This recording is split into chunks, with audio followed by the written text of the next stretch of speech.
Ya estamos.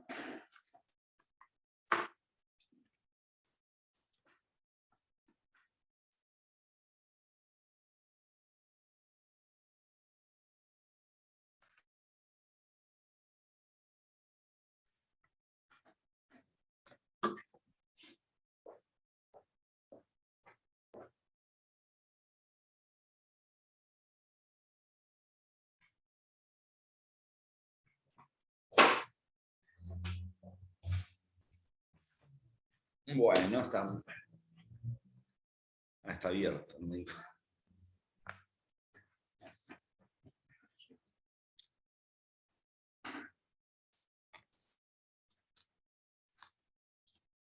¿Cómo andan? Esperamos 2 minutitos.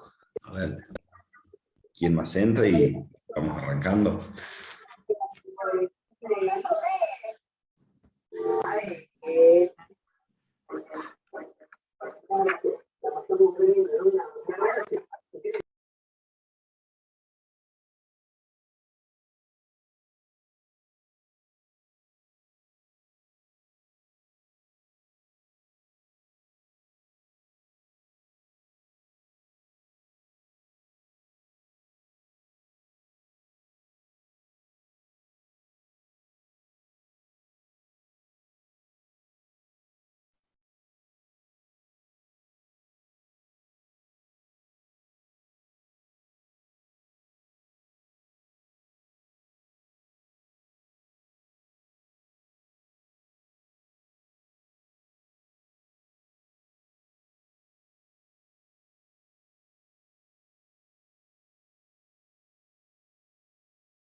Bueno, ¿qué tal? Buenas tardes. ¿Cómo les va? Vamos a arrancar hoy. Ana Mili, ¿cómo andan? Buenas tardes, profesor. ¿Cómo andan? ¿Todos bien? Todo bien. Bueno, me alegro mucho. ¿Con dudas? ¿Con mucho estudio? Vamos a ver hoy 2 lecturas. Una de Gabriel Di Meglio, que es algunas claves de la revolución en el Río de la Plata, que abarca gran parte de lo que es la primera década revolucionaria, y la segunda, la lectura de Marcela Ternavasio, que abarca el segundo periodo de la década revolucionaria. Hay algunas cuestiones, me parece, para poner en clave esta situación. En especial con la lectura de Di Meglio, ustedes van a encontrar que en el material, incluso que hay en el campus, y que tiene las guías, hay toda una serie de desarrollo de documentos jurídicos que están planteados en la lectura de Di Meglio, pero por ahí no están profundizados. Y esto tiene que ver con que la lectura de Di Meglio se corresponde con todo un nuevo enfoque que viene dando la historiografía. ¿Se escucha bien? Sí. Sí. Sí. Que viene dando la historiografía en relación a todos los periodos revolucionarios, y en cuanto a la participación o enfoques que hasta hace no muchos años, especialmente por las escuelas historiográficas tradicionales, no se tomaban en cuenta. nosotros vemos que de hecho hay una lectura previa de Di Meglio, que está editada en un libro que se llama Rebeldes con Causa, donde se empieza a analizar todo lo que son las participaciones populares o de distintos sectores que en todo el periodo revolucionario, todo el análisis de la historia revolucionaria que nosotros veníamos viendo con anterioridad, claramente no se visualizaba, así como por ejemplo, algo que ayer comentábamos en clase y que viene trabajándolo especialmente Ternavasio, Hilda Sábato, el fenómeno de lo que es la participación en política de los distintos sectores, que era mucho más fuerte de lo que durante muchos años se creía que era una participación restrictiva. Entonces, a partir de esa clave, nosotros vamos a ver que la lectura de Di Meglio, la primera lectura se analiza algo que es central y que Alfonsina se los viene marcando y que tiene que ver con esa visualización que nosotros tratamos de dar a la materia con relación a cómo se desarrolla el proceso histórico y cómo dentro de ese proceso histórico se van dando una serie de hechos que producen una ruptura y una modificación. Y a partir de ahí vamos a tener un nuevo desarrollo absolutamente distinto en el Río de la Plata. El tema es, bueno, ir identificando todas esas cuestiones que van produciendo cambios claramente en el mundo del derecho institucional.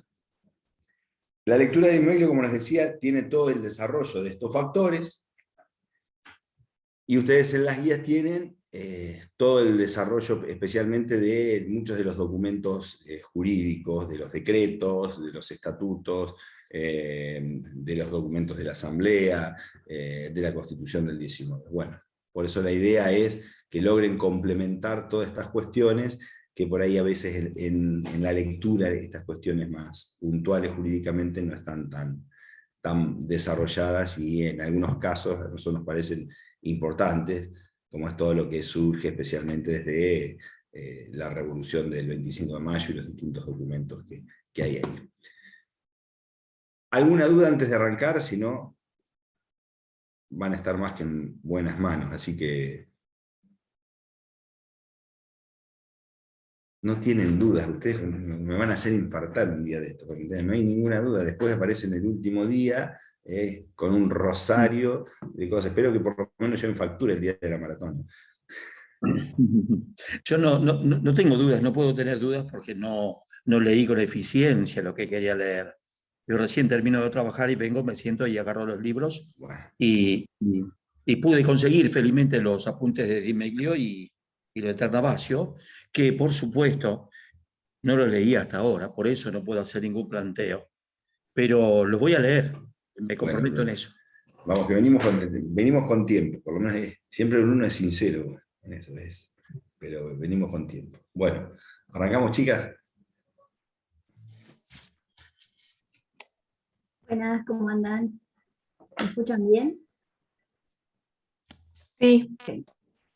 Bueno, vamos a empezar con la lectura del medio. Primero me presento porque no sé si me presenté en alguna plenaria, pero no sé si estarían todos. Mi nombre es Mili, no pude estar en los encuentros pasados porque tenía algunos compromisos, así que los chicos me cubrieron, así que hoy es el primer encuentro en el taller. Nada, y ahora sí, empezamos con la lectura de Di Meglio, que es algunas claves de la revolución en el Río de la Plata. Como dijo Francisco, hay mucho contenido en esta lectura y hay cosas que el autor las menciona, pero que ustedes la van a tener que profundizar. El hecho de que el autor no las desarrolle no significa que no sean sumamente importantes y que no se pregunten el día del examen. Así que yo voy a tratar de ir marcando los puntos más importantes de la lectura y tratar de que ustedes también participen y podamos ir armando un poco un esquema de la lectura para que les sirva para poder profundizar después. La lectura está dividida en 3 subtítulos. El primero, Años agitados, comienza con la descripción del contexto. Primero habla del contexto externo, que ustedes ya lo conocen, ¿sí? Tenemos la invasión francesa a la península ibérica en 1808, y por conclusión, que el rey Fernando VII esté preso, ¿sí? Esto como les dijo Francisco, y se los voy a repetir muchas veces, en el texto no está profundizado, así que van a tener que ubicarse con las guías en este contexto externo. Teniendo en cuenta esto, en América, cuando llega la noticia, tenemos una noticia de acefalía política en España, ¿sí? Ubiquémonos en el contexto, llega esa noticia a América, ¿y qué sucede? Nace una idea, ¿sí? Que esto también después lo van a tener que volver a profundizar, que es lo más importante, me parece, de esta primera parte, que es la retroversión de la soberanía en los pueblos, ¿sí? Grábensela, escríbanla grande, para después poder generar un concepto, pero en rasgos generales refiere a que si no hay poder, digamos, si la cabeza, ¿sí? del poder, que era el rey Fernando VII, no está para detentar el poder, ese poder debe ser devuelto al pueblo para que el pueblo pueda elegir sus representantes, ¿sí?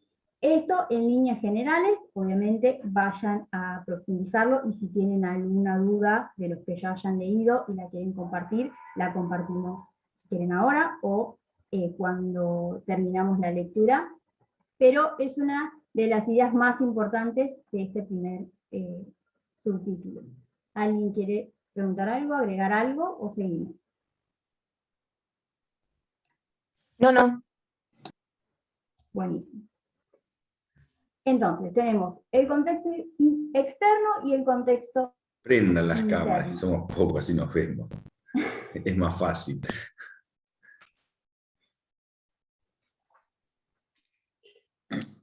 Aquí, a ver. Sí, lo repito, no lo había leído.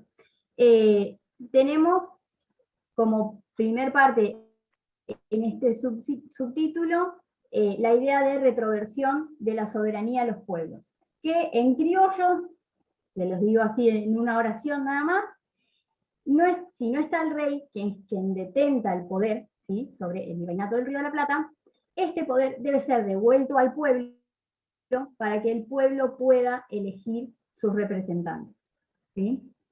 Ahora sí. Bueno, ¿qué sucede en el virreinato del Río de la Plata? Tenemos una multitud que se reúne para exigir la convocatoria a un cabildo abierto, ¿sí? Ustedes seguramente ya saben, ¿sí? Ya incluso desde la primaria saben qué sucede en estos eventos.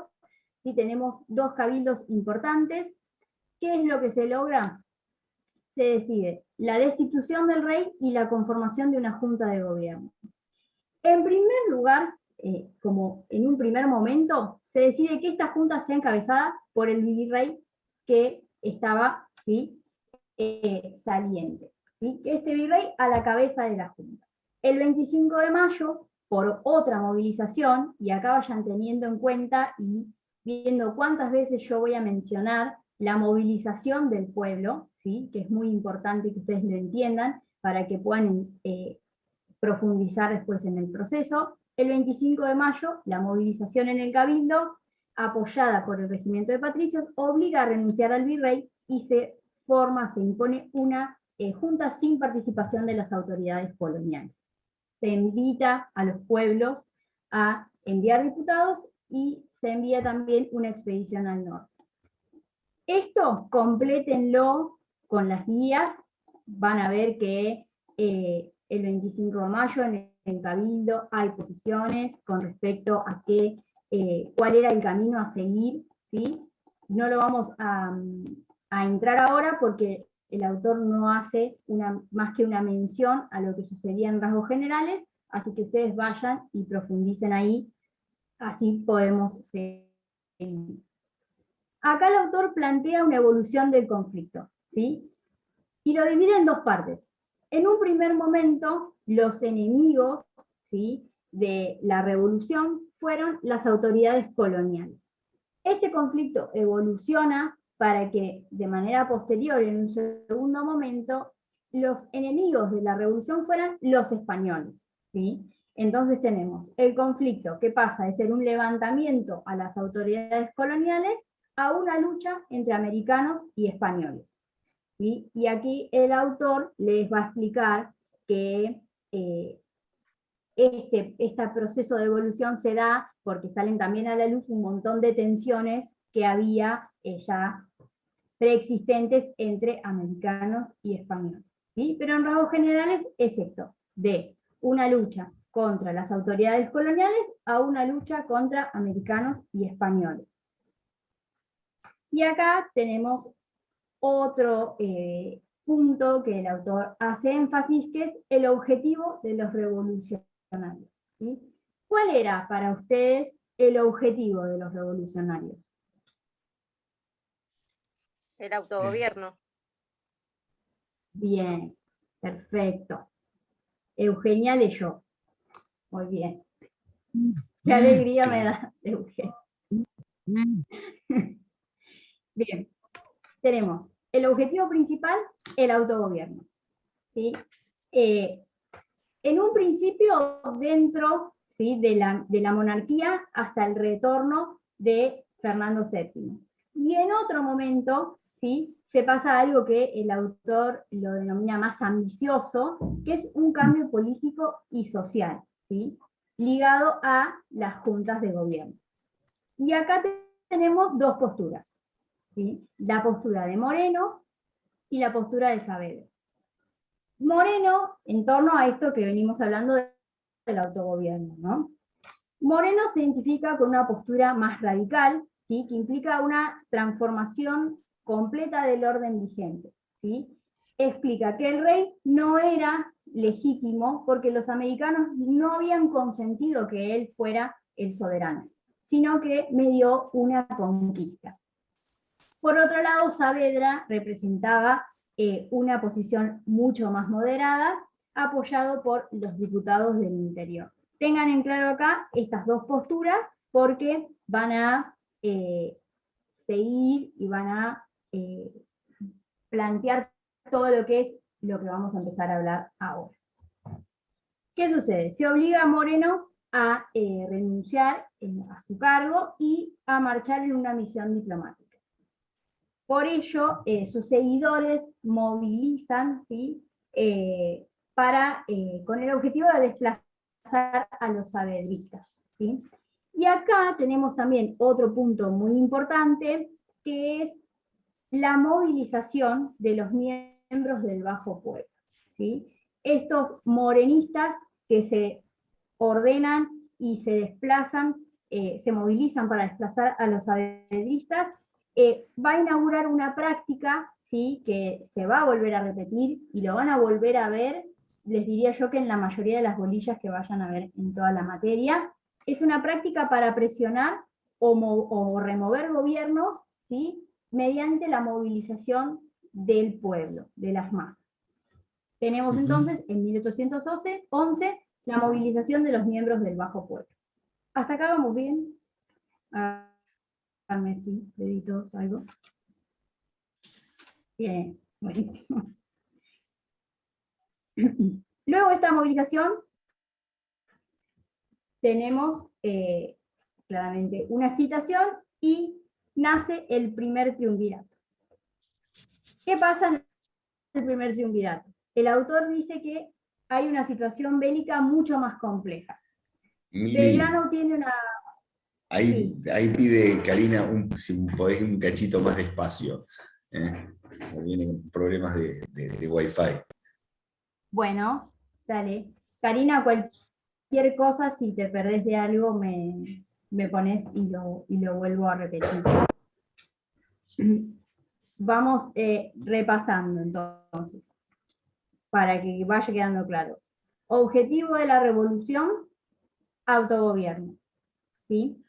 De acá, tener en cuenta las dos posturas de Moreno y de Saavedra, ¿sí?, una más radical y una más moderada, y la movilización de miembros del Bajo Pueblo, ¿sí?, como una de las primeras prácticas para presionar y remover gobiernos, que va a ser fundamental en todos los procesos históricos que tengamos en el futuro.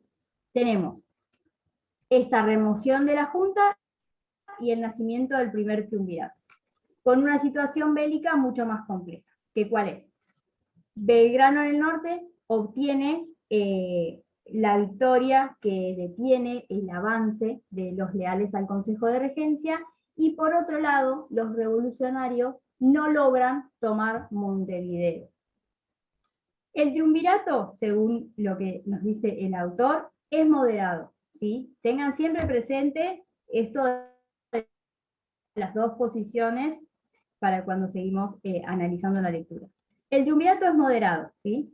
Y es presionado por el grupo morenista, que se organiza en la sociedad patriótica, que se fusiona con la logia Lautaro, ¿sí? Entonces, ¿qué tenemos acá?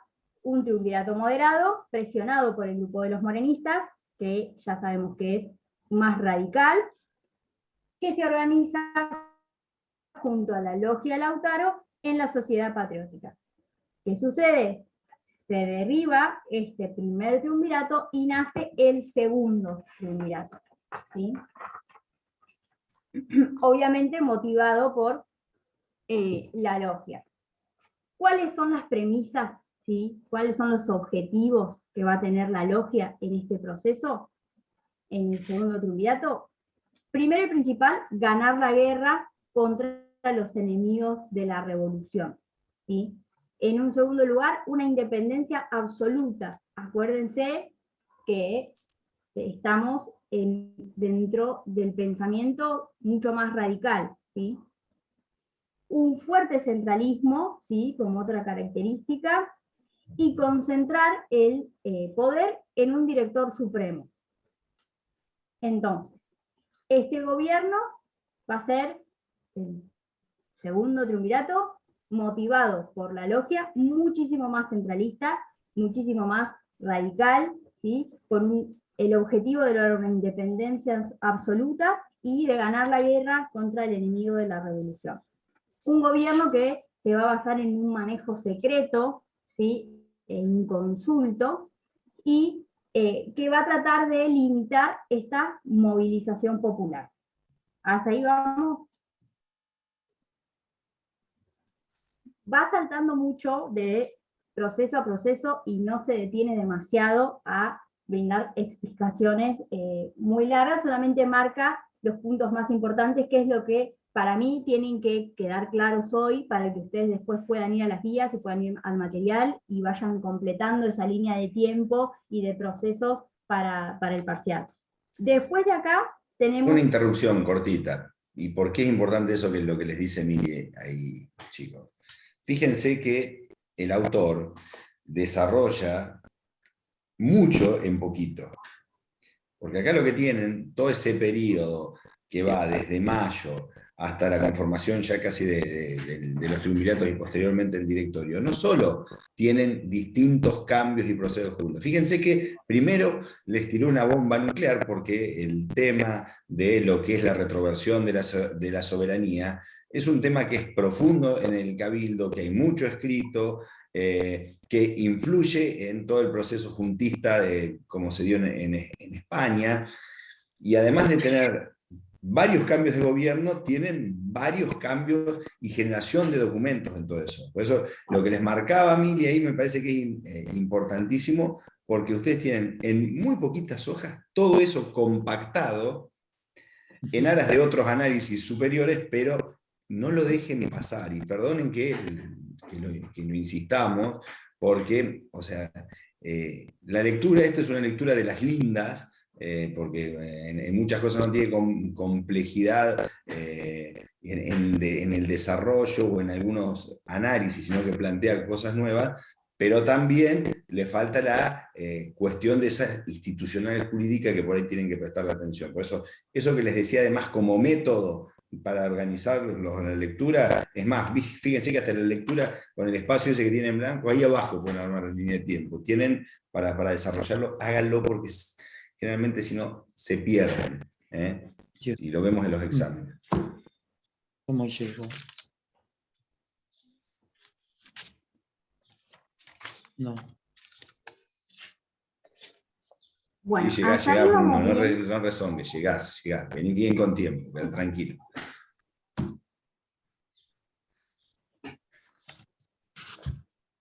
Bien, buenísimo. Bueno, y ahora acá, voy a tratar de ser lo más clara posible para que después no haya ningún tipo de duda. Saltamos a la asamblea del año 3. ¿Sí? Y hay que tener clarísimo acá que la asamblea no declara la independencia ni dicta una constitución. Eso anótenlo grande, subrayenlo, háganle un cuadrito, porque lo tienen que tener súper claro, porque después se hacen la ensalada. Entonces, asamblea del año 3. No tenemos ni independencia ni constitución. ¿Por qué el autor menciona la asamblea y por qué es importante en todo el desarrollo de este proceso? Porque se logra un gran avance legislativo. ¿Sí? Y acá los voy a hacer participar a ustedes cuáles son estos avances que se logra en la asamblea del año 3. A ver. La libertad de vientres, la absolución de los Bien, títulos de la nobleza y la bien. prohibición de la tortura. Y también ahí en esa asamblea empezaron a trabajar en los símbolos que serían patrios para el futuro, la creación de la bandera, ¿no?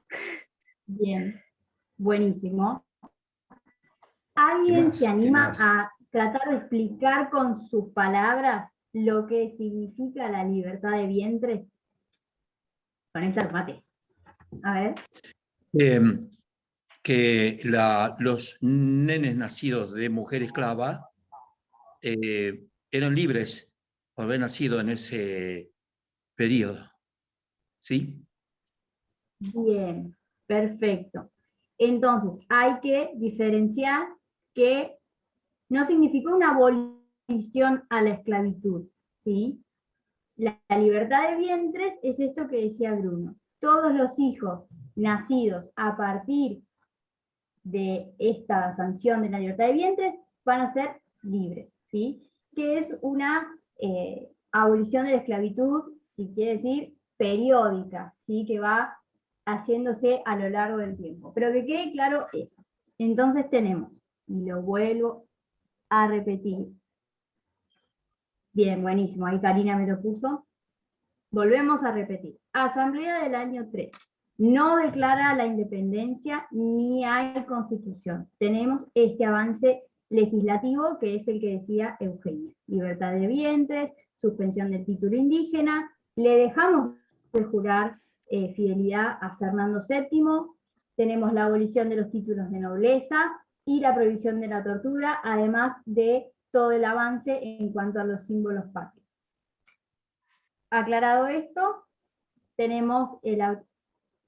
Cortito, Sí. además, y algo que no lo vemos, pero para que lo tengan en cuenta porque es interesante. Hay 5 proyectos constitucionales, entre ellos el de la banda oriental, que por ahí es el más importante porque es el primero que empieza a plantear el tema del federalismo. Acá tenemos uno de los inicios. Y con lo de la libertad de vientres, para que tenga ganas de profundizar, hace poco salió un libro hermoso con todo el tema de los libertos, las historias de los libertos, que es como se va a llamar a quienes nacían después, y que vamos a ver que ensayan toda una situación vinculada a lo que fue luchar, salir y lograr la libertad, porque esta libertad de vientre fue muy, muy escasa, por así decirlo. No me reten. ¿Nombre del libro, Pachi? Ahora que lo tengo, es de la edición del siglo XXI, ahora se los paso bien el nombre completo y la autora, porque está muy, pero muy bueno. Es más, y hay un podcast en Historiar con relación al libro, está recontra lindo, ahí se los paso, por el chat. Así. Bueno, seguimos.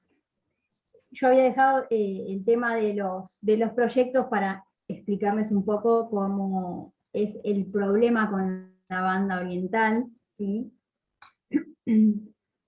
Tenemos la banda oriental, ¿sí?, liderada por Artigas, ¿sí?, que seguramente ya conocen la figura. La crítica principal es hacia el centralismo, ¿sí? Si se habla, según la posición de la banda oriental, si se habla del retorno de la soberanía al pueblo, ¿por qué Buenos Aires tiene esta preeminencia sobre el resto de las provincias? ¿Sí? Es una crítica dura hacia el centralismo. ¿Qué es lo que plantean? Un sistema confederal, ¿sí?, de las provincias en igualdad de condiciones. Lo que genera que sean rechazados en la Asamblea del año 13. En consecuencia de esto, Artigas, ¿sí?, que es la banda oriental, Entre Ríos, Corrientes, Santa Fe y las zonas jesuíticas conforman la Liga de los Pueblos Libres, ¿sí? Teniendo en cuenta esta discusión, para 1815 tenemos una división, ¿sí?, de interior contra centralismo, sumado a una crisis económica, ¿sí?, producto de las derrotas en el plano militar, ¿sí?, en el Alto Perú, y los efectos que por supuesto trae la guerra. Entonces tenemos interior contra centralismo, una crisis económica, y en el plano exterior la vuelta de Fernando VII. ¿Qué provoca este contexto? Una agitación popular y la destitución de Alvear como director supremo. ¿Qué sucede aquí? Asciende el poder conservador, ¿sí?, en la figura de Juan Martín de Pueyrredón. ¿Quedó claro, más o menos, cómo es ese problema con la banda oriental y cómo se conforma ese contexto en este periodo? Me faltó entender, desde la vuelta de Fernando VII, ¿qué sucede? Toma el gobierno no sé quién, se me escapó. Lo volvemos a repetir. Tenemos, Sí.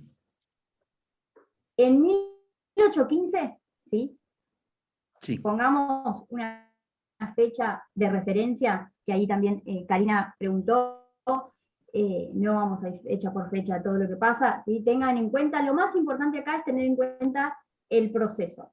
Ustedes entienden el proceso y nadie les va a preguntar una fecha específica a no ser que, bueno, sea el 25 de mayo de 1810, que bueno, ya lo debemos saber, ¿no? Pero Es mi 1815... cumpleaños, además, es lo más importante. Claro. 1815, una división, ¿sí? Y acá el punteo que yo les hice fue de lo que es el contexto en esta época. Tenemos el interior contra el centralismo, esto que hablábamos de la banda oriental, de la Liga de los Pueblos Libres. Tenemos la crisis económica como consecuencia de las derrotas en el Alto Perú, ¿sí?, y de las consecuencias de la guerra, y en el plano exterior, la vuelta de Fernando VII. ¿Qué es lo que produce? Claramente es un ambiente de crisis, ¿sí?, y una agitación popular que destituye a Alvear como director supremo. Y asciende aquí el poder conservador en la figura de Pueyrredón. Este es el contexto en un punteo a grandes rasgos. Y ahora vamos, y voy a volver a repetir. ¿Quedó bien, Bruno? Sí, gracias. Ahora sí. Bueno. Y ahora vamos al Congreso de Tucumán. Y acá voy a volver a repetir varias veces para que les quede bien grabado y el día del examen les salga así, de taquito. Congreso de Tucumán. Tenemos independencia, y a ver si ustedes me lo saben decir. El Congreso de Tucumán declara la independencia y establece algún tipo de forma de gobierno. No. Bien, entonces, tenemos independencia sí, forma de gobierno no. En este proceso no hay todavía la conformación de una identidad nacional, ¿sí? También, realizándoles un punteo, las provincias que integraban la Liga de los Pueblos Libres se consideran independientes, ¿sí? Y tenemos la Constitución del 19 después. Y acá el texto básicamente la menciona al pasar, por lo que ustedes, yo solamente hoy les voy a decir el rasgo central de la Constitución del 19, que es una constitución centralista que no se llega a aplicar, ¿sí? Ustedes vayan a los textos y profundicen, ¿sí? Porque claramente los antecedentes jurídicos son los que tienen que tener más claro, ¿sí? Para la hora del parcial y para el desarrollo de la materia y para las materias que vienen. Así que no dejen pasar esto y vayan y vean Congreso de Tucumán y Constitución del 19. Las características, por qué no se aplica, por qué es centralista y demás, un punteo que seguramente ya lo deben haber visto en clase, pero vuelvan a reforzar. Y para terminar este primer subtítulo, en 1820 tenemos el fin del directorio. ¿Quedó alguna duda con el primer subtítulo o seguimos? No, está bien, por mí. Sí, bien. Bien, buenísimo. El segundo subtítulo son los cambios revolucionarios. ¿Qué hay que tener en cuenta en este subtítulo? Que para este periodo tenemos 4 configuraciones nacionales: Argentina, Paraguay, Bolivia y Uruguay. ¿Sí? Yo veo que están anotando. Paraguay. Tenemos el tránsito, ¿sí? Argentina, Paraguay, Bolivia y Uruguay. Ajá. Sí. Tenemos en el periodo de 1810 a 1820, que es el que estuvimos revisando recién, un tránsito de súbditos a ciudadanos republicanos, ¿sí? Y acá, bueno, ahí les hago el paréntesis de que el desarrollo del concepto de ciudadano y de lo que es la ciudadanía republicana va a llevar tiempo, ¿sí? Pero es un proceso largo que obviamente, como todo, no es que un día nos levantamos y decimos, bueno, somos ciudadanos y listo, ¿sí? Lleva muchísimo tiempo, tanto de teorías como de un montón de cosas, pero para que ustedes tengan en cuenta a modo esquemático, ¿sí? Tenemos de súbditos a ciudadanos republicanos. Pero también vayan y profundicen sobre este tema de lo que es la ciudadanía republicana, que aparte en el periodo que revisamos recién tiene un montón de debate y es muy interesante también para que puedan entender todo el contexto. Y hablando de esto tenemos la discusión en cuanto a las formas de gobierno. Por un lado, tenemos quienes defendían la república, ¿sí? Acá podemos encauzar a Artigas y la Banda Oriental. Tenemos otros que abogan por la monarquía extranjera europea, otros que, por ejemplo, Belgrano, defendían una monarquía americana, ¿sí? Y teniendo en cuenta todas estas teorías que fueron surgiendo, las ideas monárquicas van a subsistir hasta 1820, dice el texto, ¿sí? Y el republicanismo es la opción que obtiene la aceptación popular y logra que el pueblo se identifique, y acá se los digo igual que le dice el autor, con la causa patria, ¿sí? Y les hago un paralelismo. Antes era Dios, rey y la patria, ¿sí? Y ahora, en este periodo, es la patria, la república contra el rey, ¿sí? Este paralelismo se los hace también el autor. Pero tengan en cuenta, todas estas discusiones, las ideas monárquicas que surgen en cabeza de un europeo, en cabeza de un americano, el republicanismo, que es finalmente quien tiene esa aceptación popular y que logra que el pueblo se identifique con la causa. Después tenemos en el ámbito social un cambio, dice el autor, en la cúspide social. Tenemos los estancieros, ¿sí?, que a partir de 1820 van a reemplazar a los comerciantes y se va a originar esta clase terrateniente, ¿sí?, una clase de la élite, digamos, de esa época, que, y acá empezamos a hablar de lo que le mencionábamos al principio. ¿Se escucha bien? Sí. Sí. Sí, sí. Ahí Karina le parece que se cortó, pero. O sea, que se debe entrecortar, pero sí.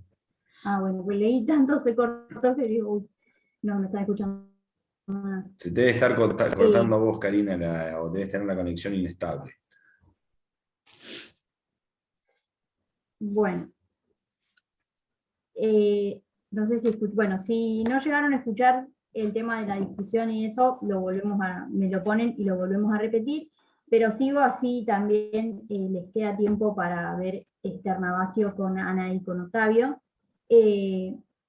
Tenemos entonces este cambio en la cúspide social y empezamos a hablar de la clase terrateniente y empezamos a hablar de lo que es la participación popular. Esta élite comienza a abocarse a la política, ¿sí? Las mujeres comienzan a comentar, ¿sí?, sobre la política, es lo que nos dice el autor, y se empieza a convocar otros sectores, ¿sí? Entonces, en este periodo, la participación popular es fundamental, ¿sí? Y acá nos vamos al tercer subtítulo, que quienes para estén siguiendo la lectura, creo que es a partir de la página 279, por ahí. Hablamos, y ahora van a ver que volvemos casi al principio de lo que estaba hablando, porque el autor no sigue una línea de tiempo, sino que ahora analiza la participación popular en todo el periodo. Tenemos a ver, vamos a hacerlo lo más corto posible y lo más claro. Tenemos, los saavedristas organizan la agitación de la clase baja de la sociedad, ¿sí?, y se apela al pueblo, que esto es lo que yo les decía de incorporar a los sectores populares. Vuelvan al principio de lo que les dije hoy, a la movilización de los miembros del bajo pueblo, ¿sí? ¿Cuáles eran los motivos? ¿Sí? Porque de alguna manera se tenía que motivar a este pueblo a que participen en los eventos sociales. A ver si alguien que ha leído el texto o algo que se les ocurra, a ver. ¿Qué podía ser lo que en esa época motivara a participar?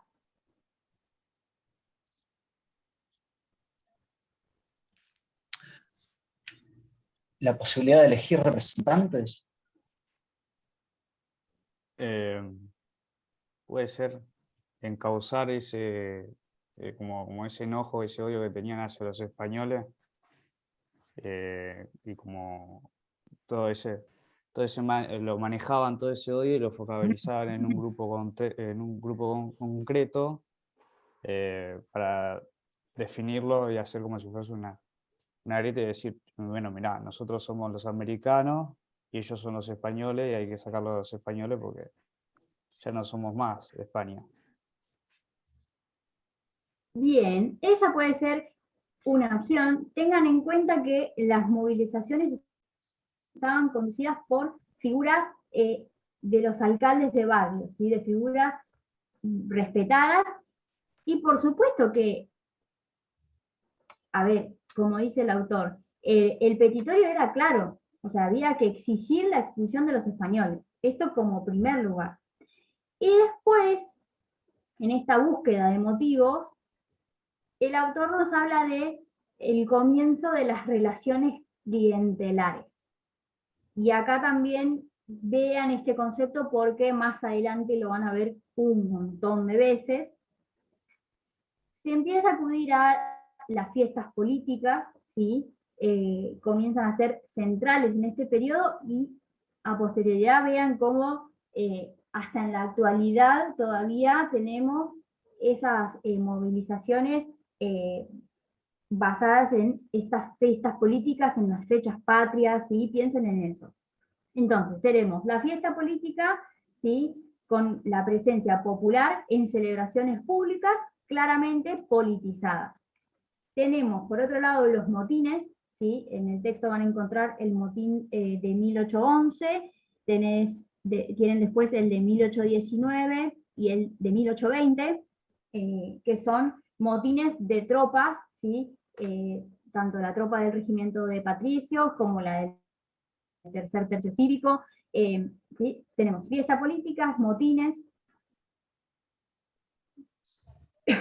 con las razones para la participación que fuimos realizando. El odio contra los españoles, la adhesión a esta causa patria, que es lo que hablábamos hoy, de identificarse con la causa, el igualitarismo, ¿sí? La lucha por el igualitarismo,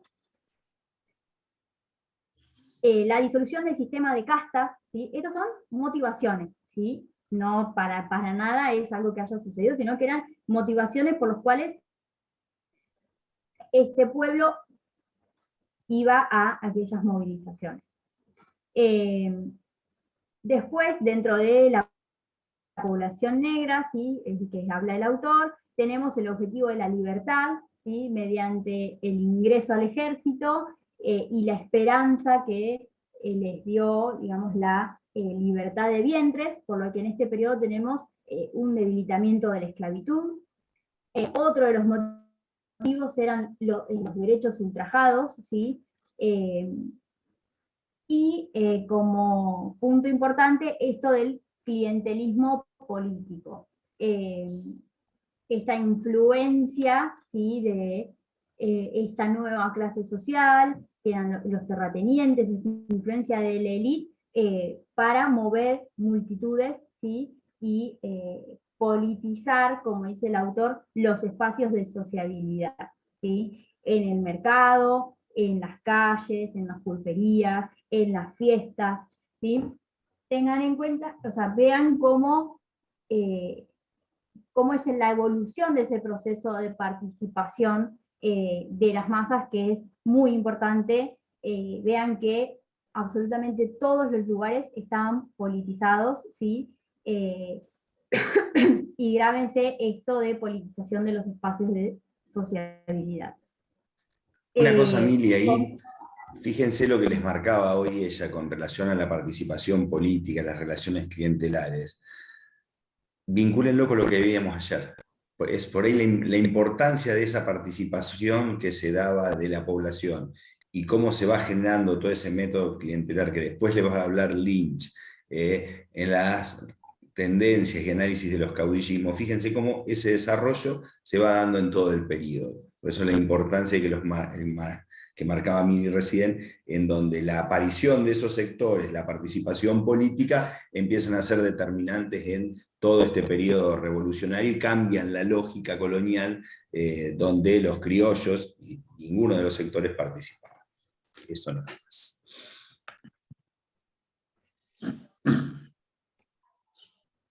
Bueno, por mi parte, si no tienen dudas, acá estaríamos terminando lo que es Dimeglio, así que no sé si no tienen más dudas, lo dejo a Octavio o a Anita para que empiecen con Ternavasio.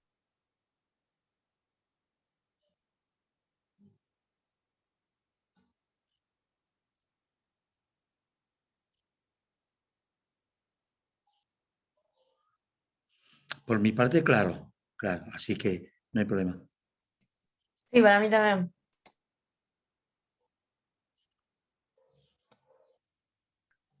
Ya se les va a pasar la realidad. ¿Tenemos intro para la lectura de Ternavasio? No, a ver, más o menos algo ya adelanté con lo que decíamos hoy. Como cortito, la cortina. Petit por los programas de radio. Ternavasio, esta lectura, tenemos una situación muy parecida a la que vimos con Di Meglio. hay un análisis que rompe con el análisis clásico historiográfico que teníamos de todo este periodo, que por ahí con algunas cosas lo atamos porque ayer repasamos el tema de los caudillismos y en relación a este periodo que se iniciaba y que antes se mencionaba como la anarquía del año 20.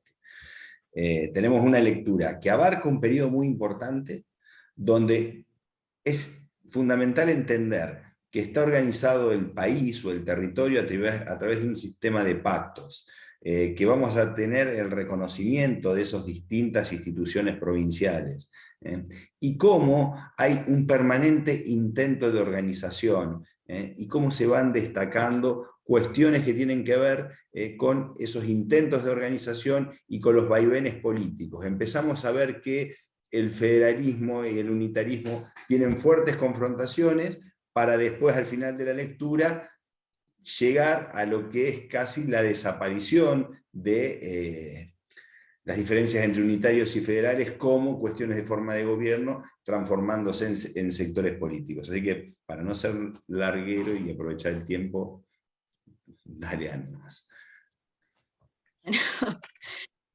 Bueno, buen día a todos. Vamos entonces a analizar el texto de Marcela Ternavasio, que ya desde el título, ¿sí?, nos da un panorama de qué es lo que se va a tratar el análisis que hace la autora en este capítulo.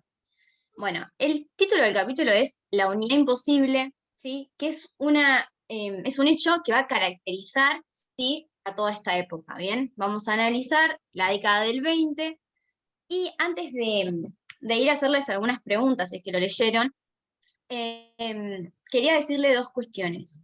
Primero, que cuando ustedes abren la lectura, o sea, ya ahí van a ver este párrafo, que es el párrafo de resumen, que yo siempre digo que le presten atención porque básicamente, o sea, resume, ¿sí?, de qué se trata el capítulo y resalta las cuestiones más importantes, que ese es el ejercicio que siempre tenemos que hacer cuando nos ponemos frente a una lectura de este estilo. Y por otra parte, quería seguir un poco con el contexto, ¿sí?, de acordarnos que hasta esta altura de la historia, ¿sí?, estamos hablando de 1820, todavía, ¿sí?, no teníamos una constitución, como decía recién el profe, y, a ver, la organización del país, ¿sí?, todavía no estaba consolidada. Pero, ¿qué pasa? ¿Y qué es lo que vamos a analizar a lo largo de esta, por lo menos, primera parte de la lectura? Comienza a haber una coyuntura internacional, ¿sí?, que va a empezar a presionar, ¿sí?, para que finalmente logremos consolidar, ¿sí?, la organización nacional. Y esto tiene que ver con la guerra contra Brasil por la banda oriental, que bueno, luego vamos a ir analizándolo, pero como para dar una introducción. O sea, estamos todavía sin organización, ¿bien?, pero tratamos de ir hacia ese destino, ¿sí?, por estas presiones que vamos a ir analizando. Entonces, bueno, con esto, mira, yo lo que les voy a mandar no es un resumen, profe, porque siempre hay, pero que me organicé un poquito con el tema fechas, porque en la lectura como que van y vienen, así que ahí les mandé por el chat, ¿sí?, como un resumencito de los hechos más significativos de cada año, como para que vayamos en orden y me vayan siguiendo, ¿bien? Bueno, en 1824, ¿sí?, que es la primera fecha importante que tenemos, se va a convocar a un Congreso Constituyente, ¿sí? Y la primera disposición que toma ese Congreso Constituyente es la Ley Fundamental. ¿Alguno que leyó me puede decir en qué consistía esta ley? ¿Qué era lo que establecía? Si es que alguien leyó la lectura.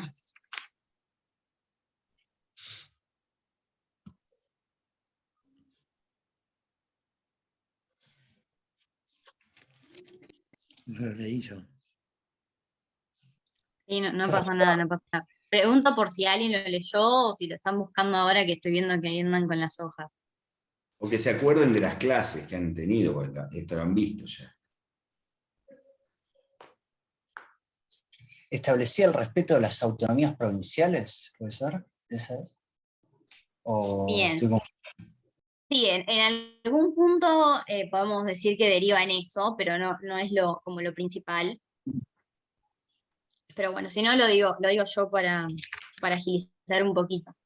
Bueno, la ley fundamental establecía, ¿sí? En principio, o sea, y lo más importante, que hasta que se sancionara una constitución, bien, las provincias se iban a regir por sus propias instituciones. Por eso te digo, Kimei, que estás ahí, estás, digamos, del lado correcto.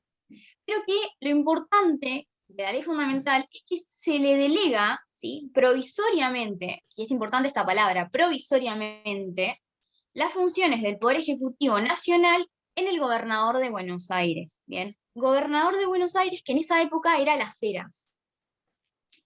Pero esto es provisorio hasta que se eligiera un presidente, ¿bien? Entonces Las Heras, ¿sí? A través de esta ley fundamental, queda a cargo de las relaciones exteriores, puede hacer propuestas al Congreso y se encarga de ejecutar, ¿sí? Las decisiones que emanen del Congreso. O sea, tiene esas tres funciones. Ahora, la cuestión es que Las Heras, ¿sí? Deja en claro, y esto, o sea, yo lo voy a decir a modo resumido, pero está muy bien tratado en la lectura, toda esta cuestión de las internas que se van dando, ¿sí? Porque Las Heras deja en claro y comunica a las provincias, ¿sí? Que va a respetar la autonomía de cada una de ellas, ¿bien? Entonces, hasta el momento vemos como que hay una suerte de consenso, ¿sí? En postergar, ¿sí? La sanción de la Constitución hasta un momento que esté más favorable, y que una vez que se dictase la Constitución, ¿sí? Iban a elevarla a los gobiernos provinciales, y que los gobiernos provinciales iban a poder rechazarla y permanecer al margen, ¿sí? Si no estuviesen de acuerdo con la misma, ¿bien? Por eso es que, digamos, en este momento tenemos un respeto, ¿sí? Fuerte a la autonomía de las provincias, como decía el compañero, pero lo importante de la ley fundamental es eso, que se le otorgan, ¿sí? Al gobernador de Buenos Aires ciertas facultades de manera provisoria, ¿sí? Hasta tanto no se tenga un presidente. Ese era como el consenso que se había alcanzado. Ahora, cuando nosotros vamos a la página 152 de la lectura, si la tienen a mano y quieren ir, la vamos haciendo juntos, ahí se nos plantea que ese consenso que se había logrado, ¿sí?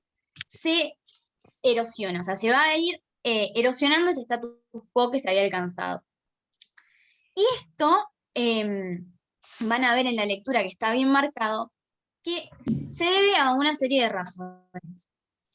Primero, se analiza bastante esa cuestión que yo mencioné, y cuando Las Heras, ¿sí? Se le conceden estas facultades, bien, deja en claro y se posiciona a favor o de una forma respetuosa hacia la autonomía de las provincias, ¿bien? Posición que comienza a incomodar, bien, a otro sector de los bonaerenses, ¿sí? Que estaba representado por Rivadavia, bien, quienes, o sea, Rivadavia tenía mucho apoyo dentro de los bonaerenses para ser elegido el próximo presidente. Entonces, la posición que toma Las Heras comienza a incomodar, ¿sí? A un sector de la élite bonaerense. Y por otro lado, tenemos que crecía en Buenos Aires, ¿sí? Este ambiente belicista, dice el texto, frente a la situación que se estaba dando en la banda oriental, ¿sí? Entonces, se ve urgente la necesidad de contar con un poder ejecutivo nacional, ¿bien? Porque estaba a punto de estallar la guerra. Entonces, bueno, bien, acá vamos siguiendo un poquito a lo que es la segunda de las leyes que se sancionan, o sea, acá en este esquemita que mandé, que bueno, hacia 1825, ¿sí? Este Congreso Constituyente lo que hace es doblar, o sea, duplicar, ¿sí? El número de miembros, lo cual favorece a un sector, digamos, que era favorable a Rivadavia, ¿bien? Pero también permite el ingreso de opositores a Rivadavia. Y asimismo, en este año, ¿sí? Vamos a tener la declaración de guerra de Brasil, pero eso lo vamos a ver más adelante. Cuestión que vamos ahora a 1826, ¿sí? Con la segunda de las grandes leyes de este periodo, es la ley de presidencia. ¿Alguien me puede explicar en qué consistió?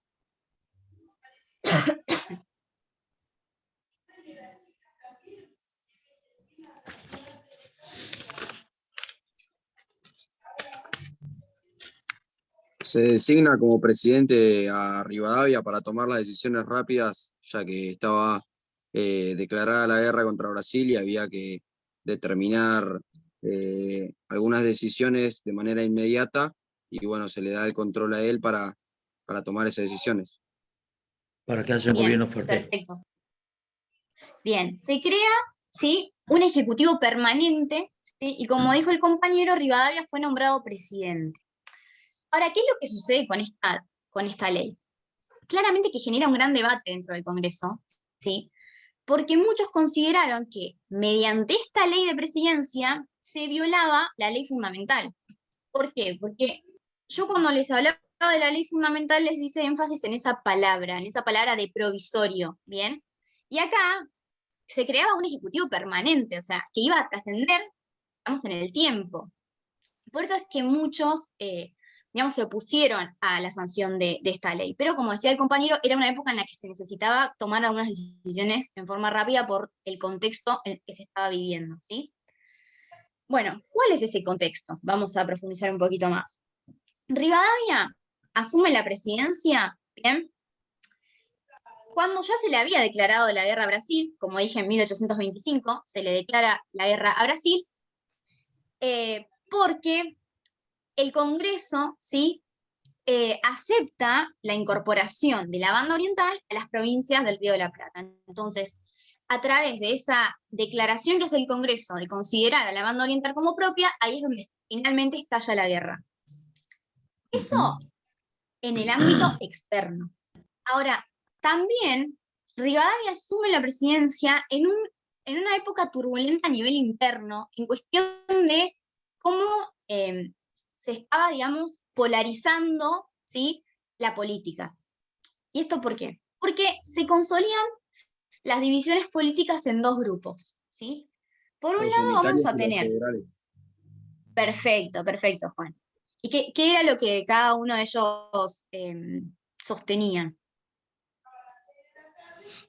Si no me equivoco, los unitarios, lo de centralizar el poder, puede ser, y los federales en lo de las provincias, en que cada uno se autogobierne.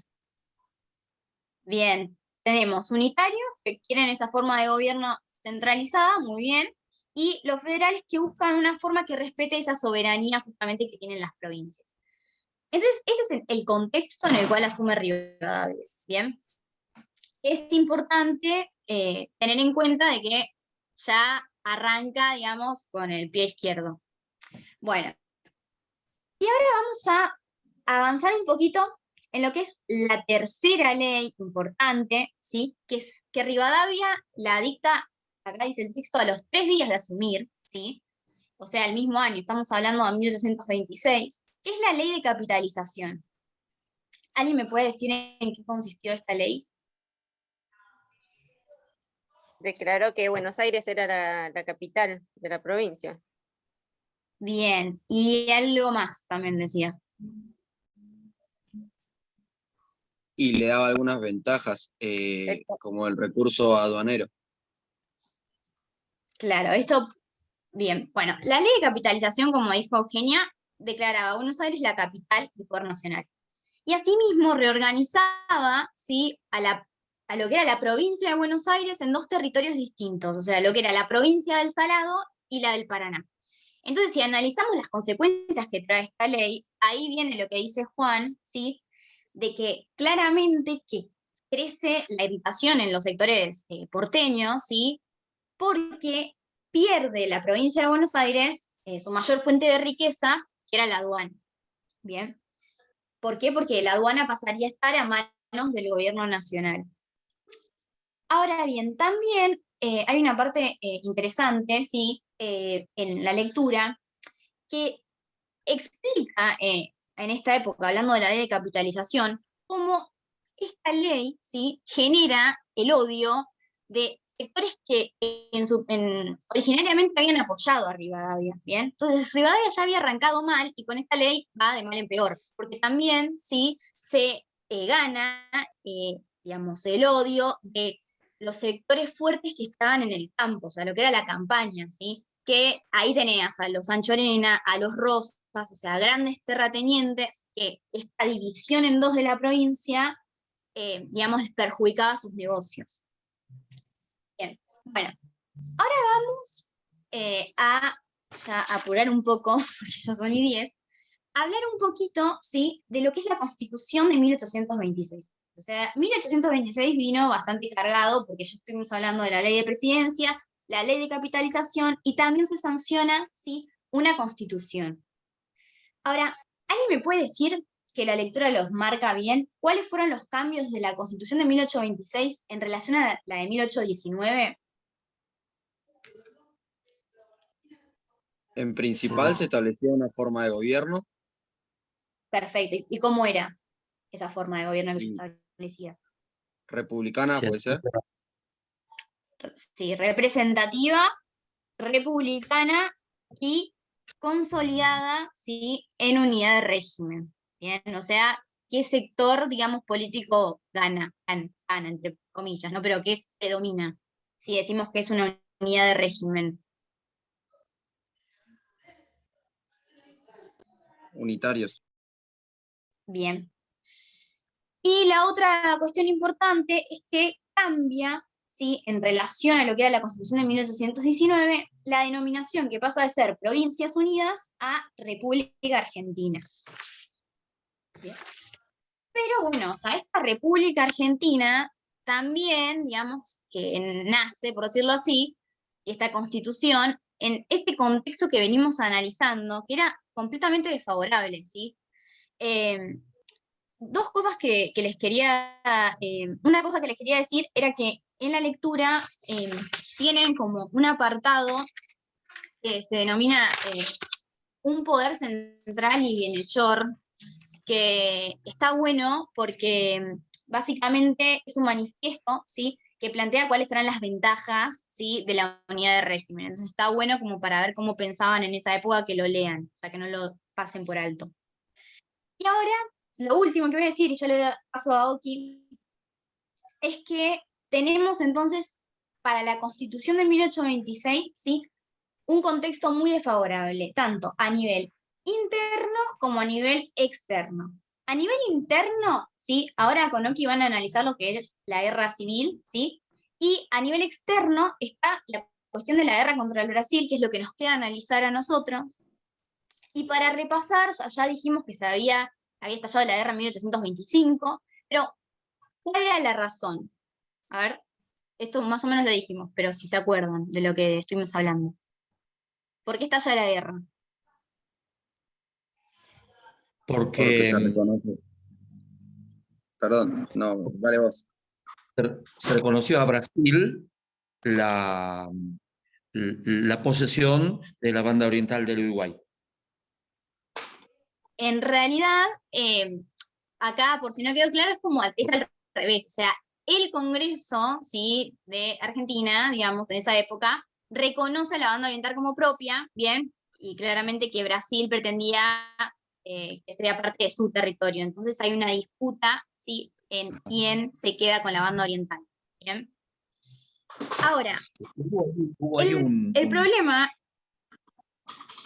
Sí, hubo ahí, Bruno, perdón, ¿qué? un ministro de gobierno que fue a Brasil y allá entregó la banda oriental. ¿Quién fue? Claro, eso es lo que vamos a ver un poquito más adelante ahora, que es Manuel García, que se pasó de las instrucciones. Ahora vamos a llegar a eso. Pero, Pero a ver, bueno. pero cortito, pero el detalle ese que les marca Ana es importante, porque lo que hay, más allá de los distintos conflictos que más de una vez existieron con la banda oriental, en la Constitución, en el Congreso Constituyente del 26, se declara expresamente que es una provincia argentina. Esto es central. Por eso después todo el conflicto posterior, pero específicamente se deja marcado esto, y de hecho hay representantes y demás de la provincia. Bien. Bueno, ahora, esta guerra, ¿sí?, que se desata, claramente que trae graves consecuencias, ¿sí?, sobre todo a nivel económico. ¿Y esto por qué? Porque una medida bélica que adopta Brasil, ¿sí?, es el bloqueo naval. que el bloqueo naval lo que hacía era impedir la llegada, ¿sí?, de barcos al puerto y también la posibilidad de comercializar con los extranjeros. Entonces, la guerra, ¿sí?, perjudica tanto a las finanzas públicas como a las privadas, ¿sí? Y no hay una distinción de clase social. Acá todos se vieron perjudicados por esta medida de bloqueo naval, ¿sí? Entonces, el país se sumerge a raíz de este conflicto bélico en una gran crisis económica. Pero no solamente nuestro país, ¿sí?, y nuestra población, ¿sí?, sufre las consecuencias de este conflicto, sino que hay un actor que está bastante presente, digamos, en estos primeros tiempos, y bueno, siempre, pero hay un país que se ve también perjudicado con sus negocios en el Río de la Plata a raíz de este conflicto bélico. ¿Cuál es ese país? A ver si se les ocurre. ¿Quién puede verse perjudicado por un bloqueo naval de que no puedan ingresar los bienes al puerto? Perú. Estamos hablando. Inglaterra, perfecto. Entonces Inglaterra estaba bastante, digamos, tenía bastante desesperada para que se dé solución a este conflicto, ¿sí? Y por lo tanto, ¿sí?, propone un mediador, ¿bien? Y lo que buscaba en realidad, o sea, la propuesta que trae Inglaterra a través de su mediador para dar fin al conflicto era la independencia de la banda oriental, ¿sí? Que de esa forma, o sea, si se la estaba disputando Argentina por un lado y Brasil por el otro, bueno, la forma de solucionar era que la banda oriental sea independiente, ¿sí? Eso es la propuesta que trae Inglaterra para dar solución al conflicto. Y ahora sí, lo último que nos queda, y ya le damos paso a Oki para que termine, es en qué consistió, ¿sí?, el acuerdo que firma el enviado del gobierno, que era Manuel García. Y acá está lo que decía Bruno, ¿sí? Manuel García se excede en las instrucciones que le habían dado, ¿sí?, y firma un acuerdo preliminar de paz con Brasil, en el cual acepta la incorporación de la banda oriental al imperio, ¿sí?, y encima concede la libre navegación de los ríos. O sea, era un triunfo de Brasil y nos dejaba muy mal posicionados, cuando en realidad también está esta cuestión que en el texto se habla un poco de que a nosotros nos había ido bien en la guerra a nivel bélico, ¿sí? Y entonces Manuel García firma este acuerdo y le da, digamos, todo lo que Brasil pedía. Entonces, bueno, a ver, cuando vuelve Manuel García de su misión de firmar la paz, claramente que Rivadavia, ¿sí?, desconoce esa paz, porque era deshonrosa para nuestro país, porque nos dejaba muy mal posicionados, o sea, que le concedíamos la banda oriental, la libre navegación de los ríos, cuando a nosotros nos había ido bien en la guerra en el territorio, ¿bien? Y entonces a Rivadavia ya, o sea, ya estaba hasta acá, ya no le daba más y tuvo que renunciar, ¿sí? Porque ya no tenía casi legitimidad. Entonces, acá hay una frase que me gusta, y que con esto ya le doy paso a Oki, que tanto el Congreso, ¿sí?, como el presidente mueren de muerte natural.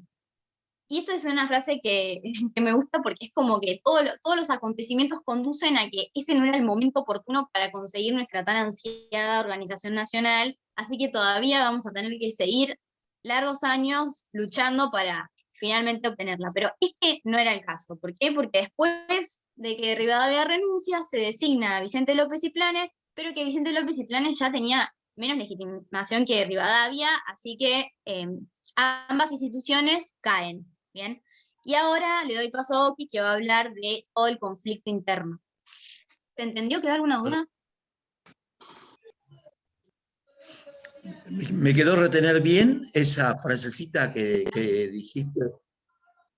Tanto Eso el está en presidente. la lectura, así que vas a ver que ya ahora bueno. le vas a prestar atención y te va a quedar. Bueno, La le paso la palabra a Oki. Buenas tardes, chicos. ¿Cómo andan? ¿Me pueden escuchar bien ahí? Si alguno me puede confirmar. Sí, Sí, sí. Bien, excelente. Perdón por la desprolijidad, pero todavía estoy en el centro de estudiantes, así que por ahí si alguien me habla o algo, es que estoy todavía en la facultad, que todavía no pude volver a casa. Vamos a empezar donde dejó Anita, que es la página 161, que dice la guerra civil. Vamos a ir siguiendo la lectura. La verdad que es una lectura muy cortita, que es de fácil entendimiento. La verdad que un grado de complejidad muy sencillo, pero es de entendimiento, porque no tanto de memoria, sino de entender ciertos conceptos claves. Vamos a empezar por el principio, que está muy bien explicado en el primer párrafo. Dice, ya el título dice la guerra civil. Ya nos damos cuenta que estamos hablando de una guerra que se da dentro de nuestro territorio. ¿Qué dice? El legado del fracaso constitucional. ¿Qué dice? Luego de la disolución del Congreso Constituyente en junio de 1928, se reunió una convención en Santa Fe, una convención constituyente, ¿no?, con pretensión de concretar la tarea incumplida.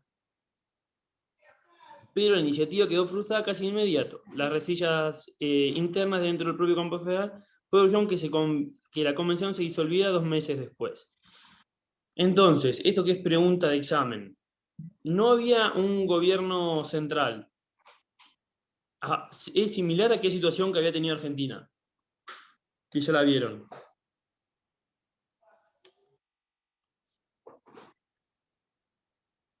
¿Alguno se acuerda? ¿A cómo estaban después de la batalla de Cepeda? ¿Cómo quedaron?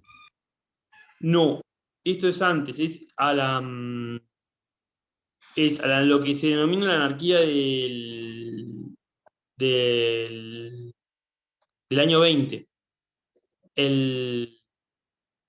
Porque yo digo que es una pregunta de examen, no sé si Pachi lo puede confirmar, pero ha sido pregunta: ¿cuál es la diferencia entre la anarquía del año 20 y la situación actual, que es la que está, que es lo que vamos a explicar ahora? ¿Qué dice entonces? La pregunta es: ¿cuál es la diferencia entre esta situación de 1828 con la de la anarquía del año 20? ¿Alguno la leyó y quiere contarnos?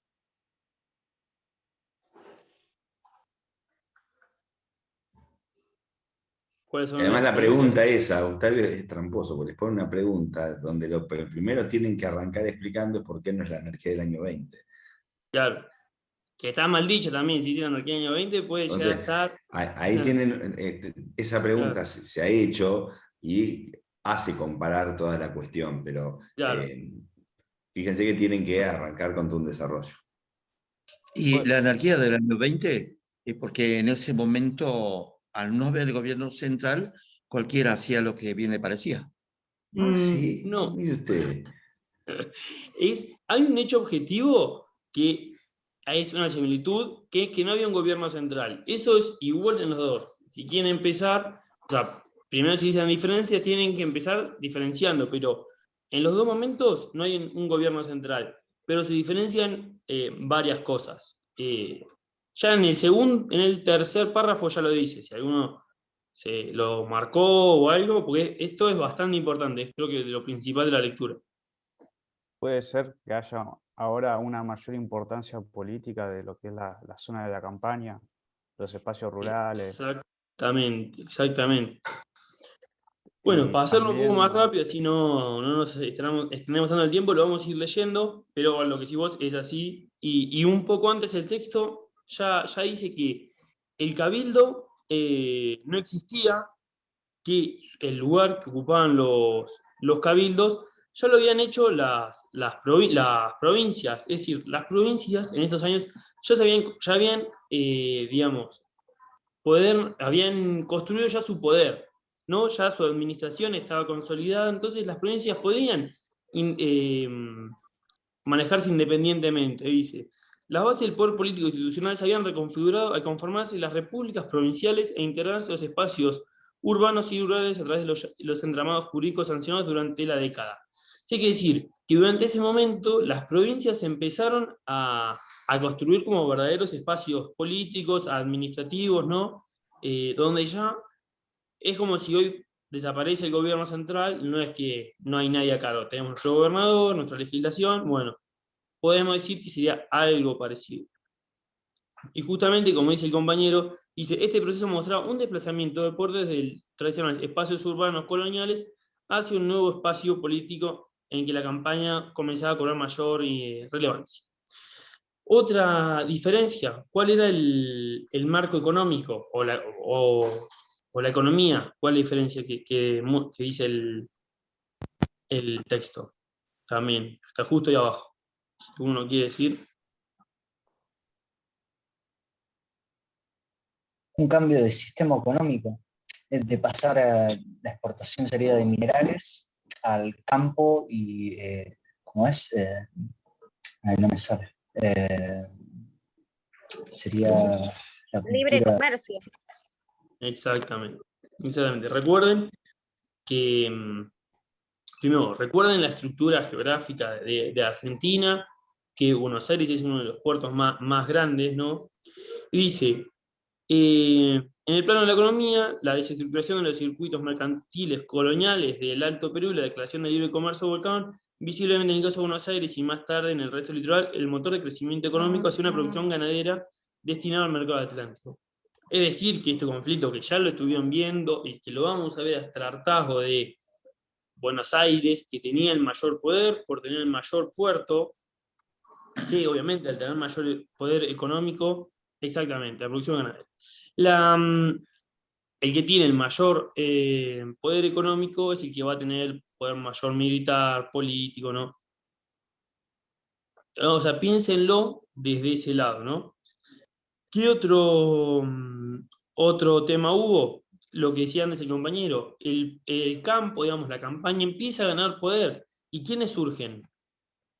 Que ahora lo que vamos a ir viendo son totalmente relevantes. ¿Qué figuras? Los caudillos. Exactamente, exactamente.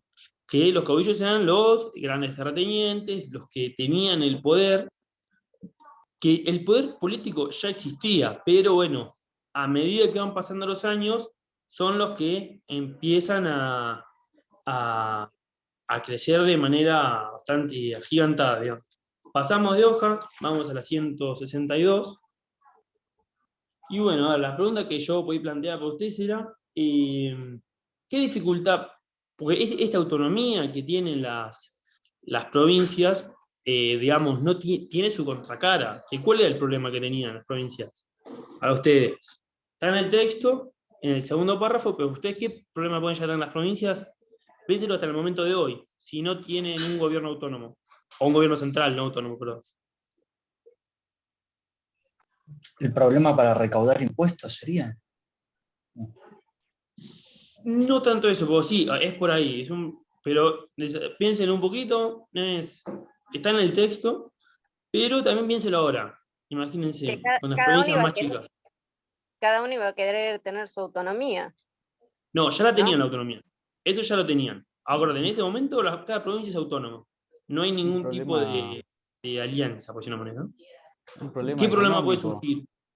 Un problema económico, porque no todas, o sea, no todas percibían los mismos ingresos que, por ejemplo, Buenos Aires, y sin un gobierno central no hay distribución de los ingresos en la Exactamente. provincia. Exactamente. Ese es el punto de la cuestión. Es como hoy, no todas las provincias pueden producir la misma cantidad ni la misma calidad, no es lo mismo ni en términos poblacionales ni en términos geográficos, sino que con la autonomía, las provincias, digamos, más pobres si quieren, se mantienen en esa situación mientras que Buenos Aires sigue recaudando y los problemas se van creciendo donde el gobierno central, digamos, no distribuye la riqueza. Entonces, dice, ¿no? Dice, las élites provinciales se debatieron de allí en más adentro del dilema que implicó reclamar el autogobierno de sus asuntos locales sin renunciar a que las provincias más poderosas decidieran legar las partes más ricas en sus territorios para sostenerlo. Es decir, Buenos Aires, Entre Ríos, ¿no? Santa Fe, las provincias más ricas, al ser autónomas, no tenían por qué, digamos, destinar su riqueza, su poder militar en otras provincias. ¿Qué pasa en 1927? Hay elecciones y ¿qué se acuerdan qué pasa? en Buenos Aires principalmente, ¿no? ¿Quién queda de gobernador? Es designado Manuel Dorrego como gobernador de la provincia de Buenos Aires. Exactamente. Y el gobernador de Buenos Aires, ¿se acuerdan? O sea, está perfecto. ¿Qué poder tenía el gobernador de Buenos Aires? Administraba las relaciones internacionales. Sí, relaciones exteriores. Excelente. Entonces, bien, entonces Dorrego maneja como gobernador de Buenos Aires, que era del Partido Federal, también eso, recuérdenlo. Tiene relaciones exteriores. ¿Y qué decisión toma? Importantísima, de lo que estuvo hablando Anita. Quería continuar con la guerra con Brasil. Termina con la guerra. Termina efectivamente con la guerra. En 1928, ¿no? Termina con la guerra y así, bueno, nace la República Oriental, gana la opción inglesa, que es lo que veníamos hablando. ¿Y cómo creen que se tomó eso? ¿Bien, mal? ¿Como una traición? Y había sectores, más que nada, que eran militares, comandantes y generales que habían estado en la guerra y la habían ganado en la parte militar, y que ahora por un tratado el territorio que habían recuperado, por así decirlo, ahora era independiente, no solo de Brasil, sino también de nuestro poder, y lo sentía como si fuese una especie de traición política. Excelente. Bien, excelente. Justamente lo que dijiste vos y lo que dijo el compañero por charla, Lavalle, es no quien, si quien lleva la rienda de eso. ¿Y qué es lo que hace? Eso ya está un poquito más abajo en la lectura, ya vamos en la página 163, por lo que nos dije, ya estamos del otro lado. ¿Qué es lo que hace Lavalle, ¿no? Que había sido, digamos, comandante en Brasil? ¿Qué decisión toma?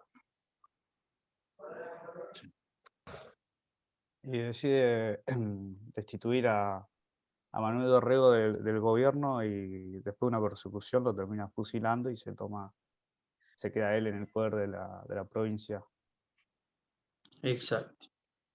Lavalle queda como gobernador, primero queda como gobernador en una elección de dudosa procedencia, y tiempo después toma la decisión del fusilamiento de Dorrego.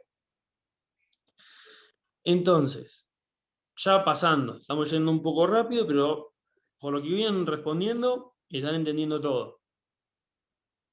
Queda con el problema resuelto, digamos, resuelto entre comillas, de la guerra del Brasil, paga los platos rotos Dorrego y queda Lavalle como gobernador de la provincia. Pasamos a la página 165. Dice pactos y bloques regionales. ¿Qué pacto se da en la provincia de Buenos Aires entre dos nombres importantes? Cañuelas. Bien. ¿Qué decía? ¿Se acuerdan alguno?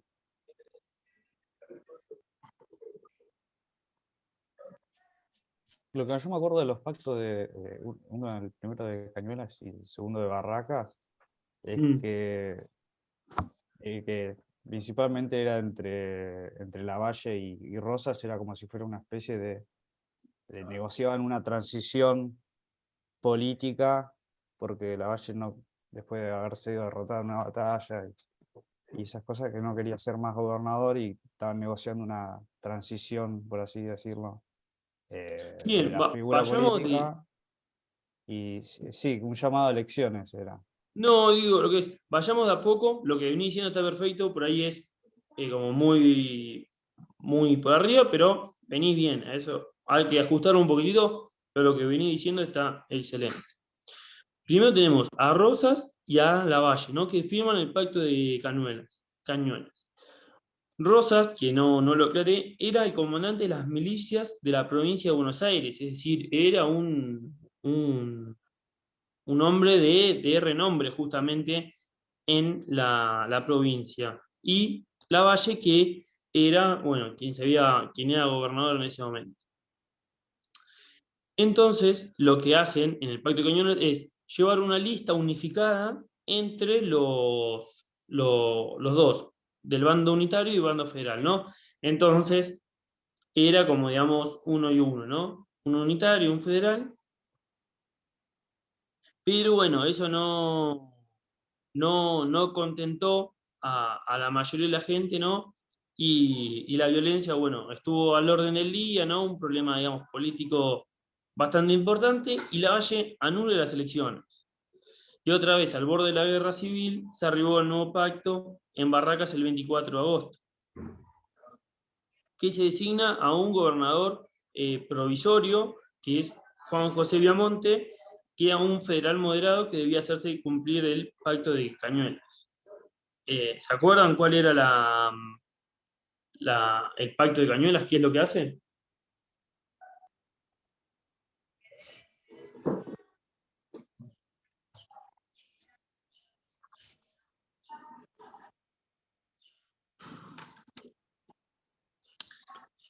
Si quieren les digo, así no se nos hace tan largo, pero es: el pacto de Cañuelas mantiene la misma junta de representantes de la elección anterior, que elige un nuevo gobernador. Que ¿quién fue? Fue una unanimidad. Perdón. ¿Quién les parece que fue el nuevo gobernador de Buenos Aires? Rosas. Exactamente, Juan Manuel de Rosas. Entonces, bueno, ahí ya tenemos que los federales adquieren el control de Buenos Aires, ¿no? Que era la provincia, si quieren, principal de Argentina por su poderío. Entonces, bueno, en Buenos Aires pasan estos conflictos, pero en el interior, recuerden que el país todavía no se desarrollaba hasta el sur, así que piensen que ni siquiera Buenos Aires no es tampoco toda la provincia como la conocemos hoy, pero bueno, en el interior se estaban dando otros conflictos que la verdad están bastante bien desarrollados en la página 166, por ahí no me parece necesario repasarlos ahora en la clase porque son bastante extensos, son provincias que van, vienen, pero ¿quién es alguien muy importante ahí para los federales? ¿Quién es el comandante importante del interior por los federales? En la página 166. Facundo Quiroga. Exactamente, Facundo Quiroga. ¿En qué provincias desarrollaba su poder? Si algunos se acuerdan, así no somos siempre los mismos. La Rioja. Todas Santa las Fe. provincias, no, Santa Fe no todavía, sino que su lugar, digamos, de poder normal son las provincias andinas. Esto entonces comienza a generar un conflicto que ya se venía dando entre las provincias unitarias y federales. No vamos a ir entrando por ahí, si quieren, en qué provincia era de quién, porque van cambiando, la verdad. Momentos son de los unitarios, momentos de los federales, pero bueno. Quiroga, sus principales lugares eran La Rioja, Catamarca y Cuyo. Mientras que Salta y Tucumán estaban bajo las manos unitarias, bajo los unitarios. Luego tenemos el problema de Córdoba, ¿no? También que General Bustos, primero es unitario, luego federal, luego unitario, de federal a unitario, pero eso la verdad, por ahí vayan leyéndolo más que nada por un entendimiento. Pero ahora lo que tienen que saber bien es lo referido a la Liga del Interior. ¿Qué se acuerdan? ¿Qué estuvieron viendo?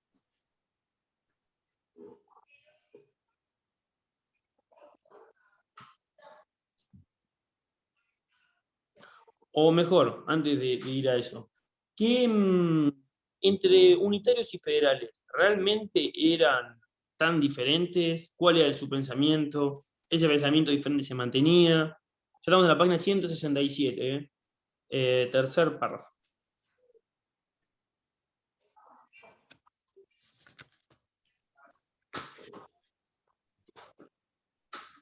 ¿Qué les parece? ¿Su pensamiento era muy diferente? ¿Era similar entre unitarios y federales?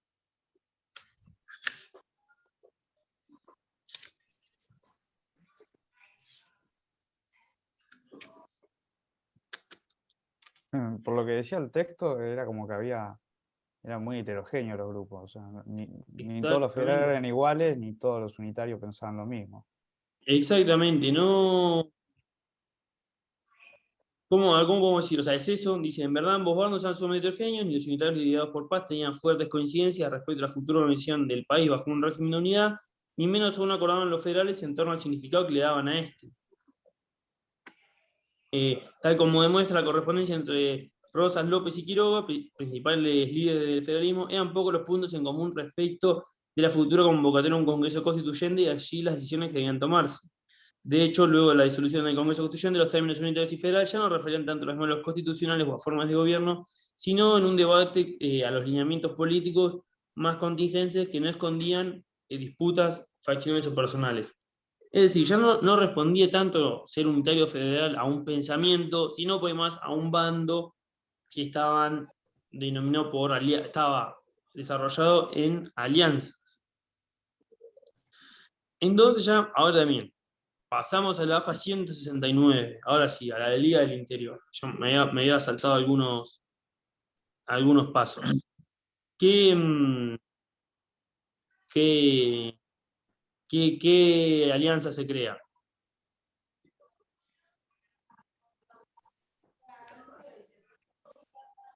Que yo les pregunté recién.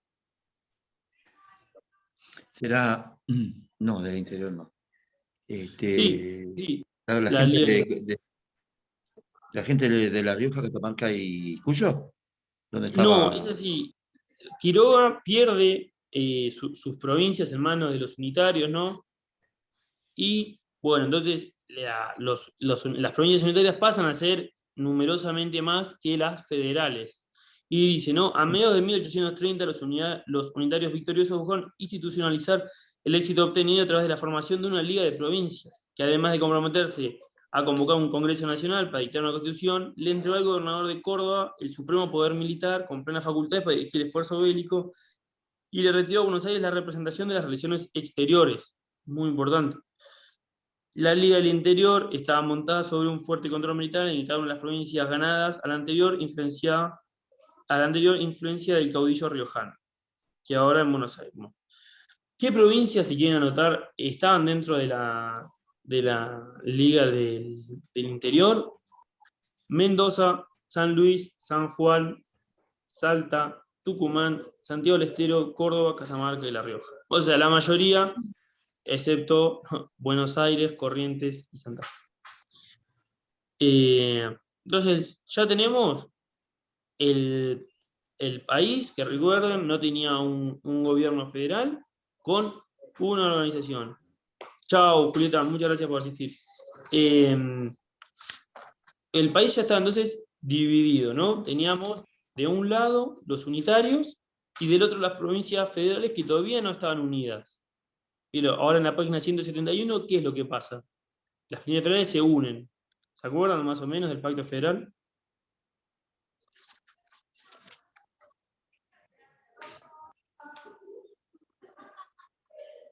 ¿Quiénes lo firman? El Pacto Federal. Buenos Aires, Corrientes y Santa Fe es. Bien. Es Entre Ríos, Buenos Aires y Santa Fe. Corrientes todavía no estaba totalmente decidida y decide su anexión más adelante que lo vamos a ver. Dice. Pacto Federal. 4 de enero de 1861. Se firmó el Pacto Federal. Su misma denominación pone a manifiesto una vez más el uso indistinto que se hacía de los vocablos federal y confederal.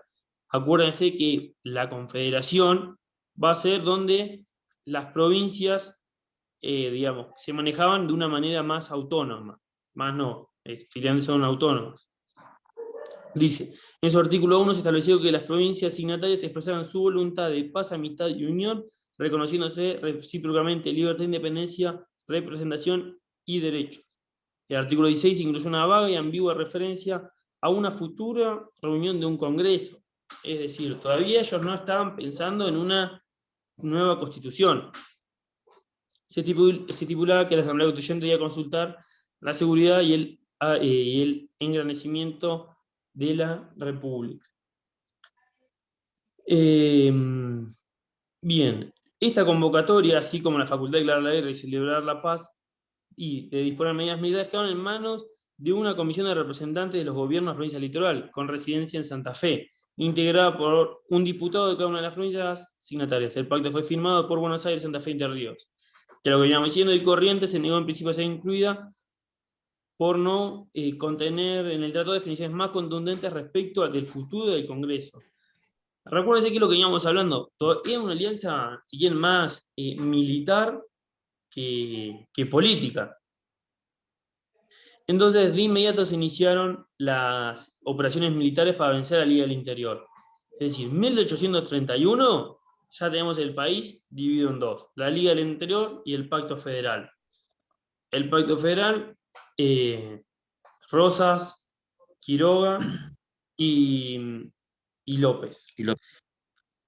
Exactamente.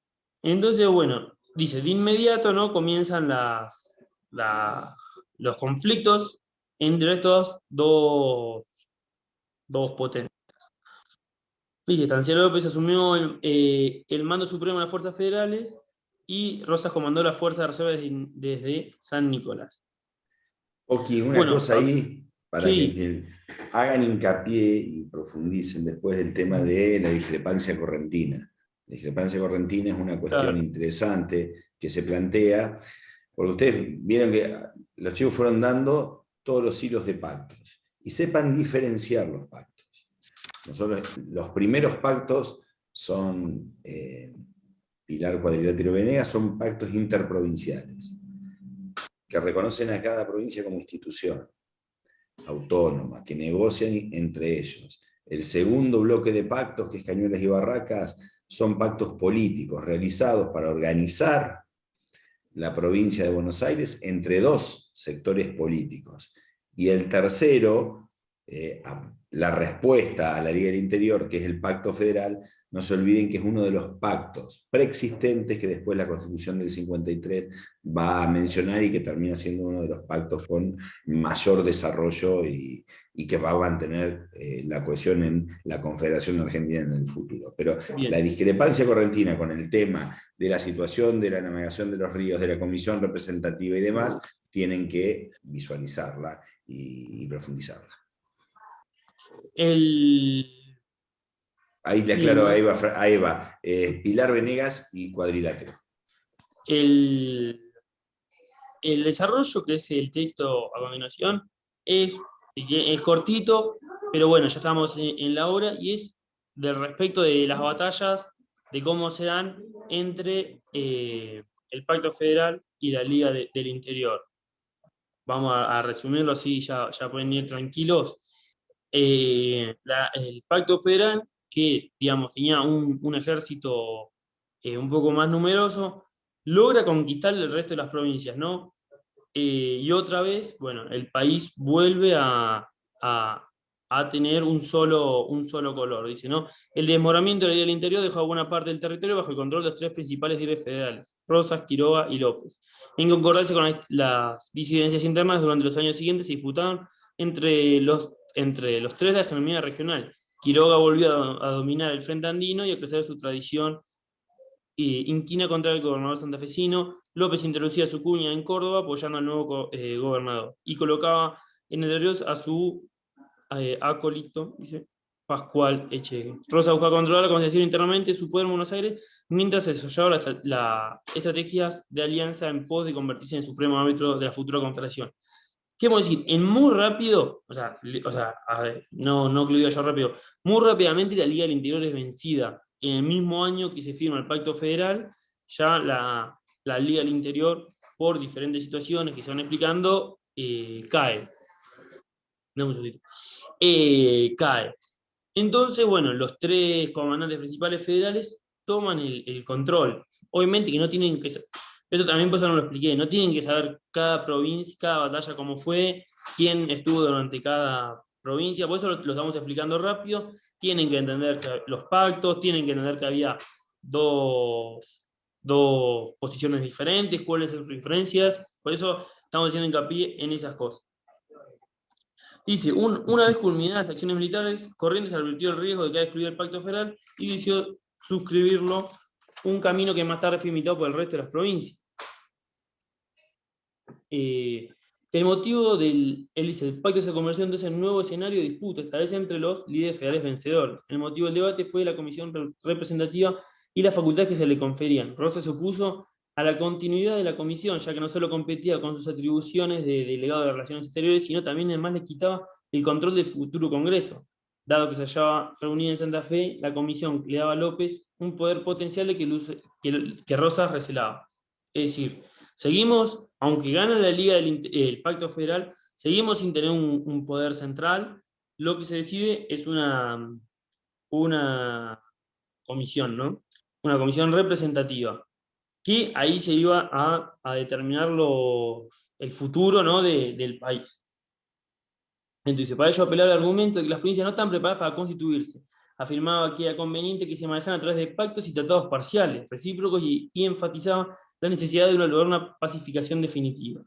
Estas premisas mostraban el fuerte interés de Rosas y su séquito más cercano por conseguir un monopolio para seguir monopolizando los recursos porteños en exclusividad. La puja culminó cuando Rosas decidió retirar al diputado de Buenos Aires de la conflictiva comisión representativa y no volver a reemplazarlo. La comisión se disolvió a mediados de 1832. Dice, las provincias se regían por una laxa organización confederal en la que cada una mantenía supuestamente su independencia y soberanía, delegando en Buenos Aires la representación de las relaciones exteriores. ¿Qué quiere decir? Ya no había una discusión entre unitarios y federales, sino que estaban todas sujetas al pacto federal, con cada provincia independiente y Rosas como relaciones exteriores. Es lo que decía la Confederación, y bueno, tenía la comisión que tampoco prosperó. Esto queda medio inconcluso porque el texto llega, pero lo van a seguir viendo más adelante. Pero bueno, más o menos lo que expliqué son los puntos que ustedes tienen que ir conectando. Llevamos muy justo con el tiempo, pero bueno, es eso. Los pactos, la diferencia con la anarquía del año 20, diferencias entre uno y otro, si es que realmente eran federales y unitarios o son simplemente un nombre, los federales que no eran lo que hoy consideramos federales, sino eran confederados. No sé si tienen alguna duda. Aclarar bien quiénes eran los confederados. Todo el que queda federal, quedan, digamos, Rosas, Quiroga y López. Estos tres eran los comandantes. Pero que luego ganaron todo el país, luego se volvió, digamos, del pacto federal. Y ellos lo que pretendían, o lo que querían, era una autonomía provincial. Cuando nosotros hablamos de confederación, ustedes lo van a ver en derecho político, significa de que cada provincia o cada estado es independiente y hay una unidad central, pero que no es como en la república. Son dos modelos de estado diferentes, uno es la confederación y otro es la república. Ellos lo que entendían es que tenía que haber una confederación. Hay un poder, el poder central es muy suave, no se entromete. Pachi, ¿cómo lo explicarías vos por ahí? Porque yo no sé si vieron la definición de confederación. No, a ver, el sistema confederal, ayer algo en clase, no sé en cuál de las comisiones salió el tema, con relación a la federación. El sistema confederal lo que mantiene es estados soberanos, con posibilidad y capacidad de secesionarse, es decir, lo que hay es una unión, pero mantienen la posibilidad de incluso dictar sus legislaciones de fondo cada una de ellos. Yo ponía ayer el ejemplo de Estados Unidos. Estados Unidos tiene, en algunos estados, por ejemplo, pena de muerte, en otros estados no tiene pena de muerte, cada uno tiene su legislación penal, mientras que el sistema federal hay una delegación de facultades mucho mayor a esa organización central. Como por ejemplo la posibilidad de organizar jurídicamente el país en lo que es la legislación de fondo. Entonces, ahí había una discusión, porque en el Pacto Federal se habla indistintamente a lo largo del pacto de federación o confederación, y tenía que ver con eso, que algunos sectores planteaban un sistema confederal, especialmente las provincias del litoral.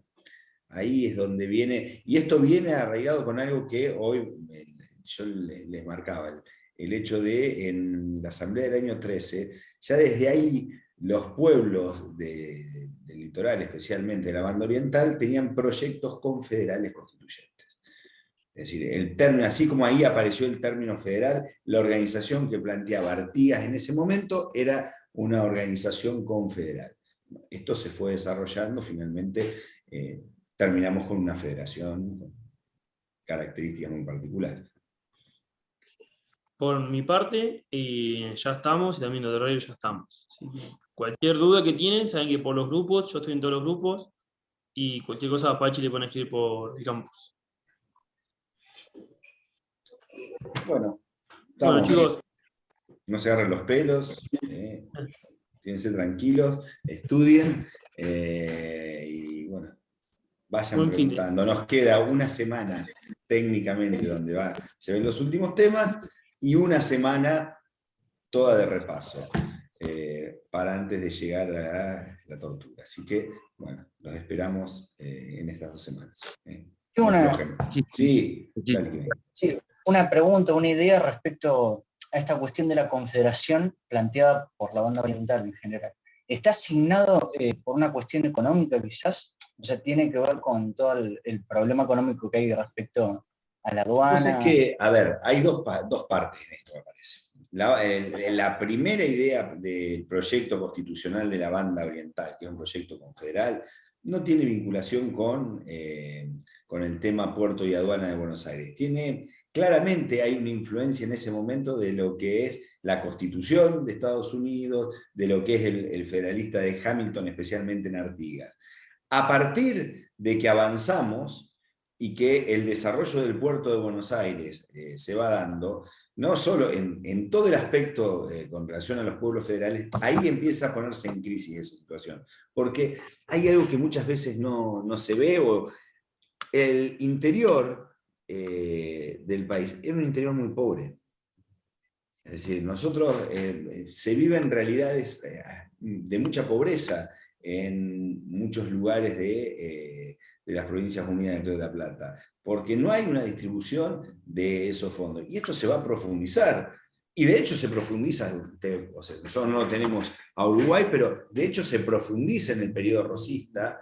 Se profundiza, ¿saben cuándo? Cuando se dan los bloqueos, por ejemplo, por lo cual terminan negociándose